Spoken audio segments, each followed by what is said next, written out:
Hello guys, আসসালামু আলাইকুম। তো আজকে চলে আসলাম কৃষি মেলায়। তো আজকে কৃষি মেলায় কি দেখলাম, কি করলাম আপনাদের মাঝে শেয়ার করব। তো চলুন ভিডিওটি শুরু করা যাক। তো আমরা বেরিয়ে পড়লাম কৃষি মেলার পথে। তো আমাদের অটো গাড়ি দিয়ে আমরা চলতেছি। তো চলতে চলতে আমরা কৃষি মেলার দিকে ছুটে চলছি। তো তো ফাইনালি আমরা চলে আসলাম কৃষি মেলায়। তো এসে এক কাকুর সাথে দেখা। তো কাকুকে জিজ্ঞাসা করলাম যে এগুলো কি। তো উনি বলতেছেন এগুলো মালটা ফল। তো মালটা ফল দাম কিরকম, কিভাবে কি উনি আমাদেরকে দেখাচ্ছেন যে একই গাছে বিভিন্ন রকমের ফল ধরছে। তো এগুলো বিষয় নিয়ে তারপর আমি কাকুকে জিজ্ঞেস করলাম এই আম গাছটা কি 12 মাসি আম ধরে কিনা। তো কাকু আমাকে দেখাচ্ছে যে 12 মাসি আম ধরে, এখনও আম ধরে আছে। তো এগুলোই কাকু আমাকে দেখাচ্ছিল। তো আমিও মন দিয়ে দেখতেছিলাম, আর পিছন দিক দিয়ে আমার ক্যামেরাম্যান ভিডিও করতেছিল। তো দেখতে দেখতে কাকু অনেক কথাই বললো, অনেক কথাই শুনলাম তার কাছে। তারপর চলে গেলাম আরেকটি জায়গায়।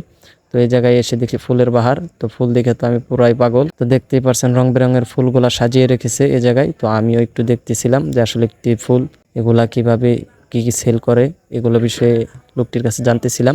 তো উনিও সুন্দরভাবে বলতেছিল। তো উনি কাজে ব্যস্ত, তাই আমি নিজে দেখতেছিলাম। তো এদিক দিয়ে আমার ক্যামেরা ঘুরিতেছে অন্যদিকে। তো আসলে ক্যামেরাম্যান নতুন হলে যা হয় আর কি। তো ওরকম অভিজ্ঞ ক্যামেরাম্যান না। তারপরে আবার আমার দিকে ধরলো, আমি আবার সানগ্লাসটা খুলে দেখতেছিলাম। তো তারপর আপনাদের ফুল ভিউটা দেখাই একবার। তো এই যে দেখতে পাচ্ছেন কৃষি মেলার দৃশ্য। তো আমরা এক ছায়ার ভিতরে থেকে আমি ভিডিওটা করতেছিলাম। তো এই জায়গায় দেখতে পাচ্ছেন একটি গাছে আম ধরেছে।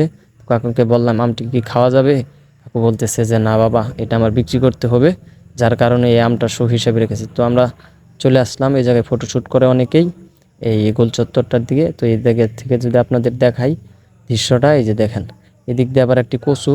তো এই যে কচু, কি কচু, ও। তো এদিক দিয়ে অনেক মানুষ ঘোরাঘুরি করতেছে। তো আমরাও দুপুরবেলায় আসছিলাম, যার কারণে রৌদ্রের কারণে বেশি ঘোরাঘুরি করতে পারি নাই। তো আমরা তারপর আবার আপনাদের কিছু গাছ দেখাই। বিভিন্ন গাছগুলো আসলে রৌদ্রের কারণে আমাদেরও ভিডিও করতে একটু অসুবিধা হচ্ছিল।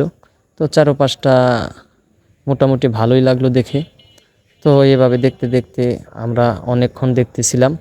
তো গাছগাছালি, প্রকৃতি ঘেরা শস্য শ্যামল গাছগুলো দেখে আর সত্যিই খুব ভালো লাগতেছিল। তো দেখতে দেখতে অনেক সময় দেখে ফেললাম। তো বেশিক্ষণ থাকবো না, দুপুর হয়ে গেছে, তাই সকলের কাছে বিদায় নিলাম।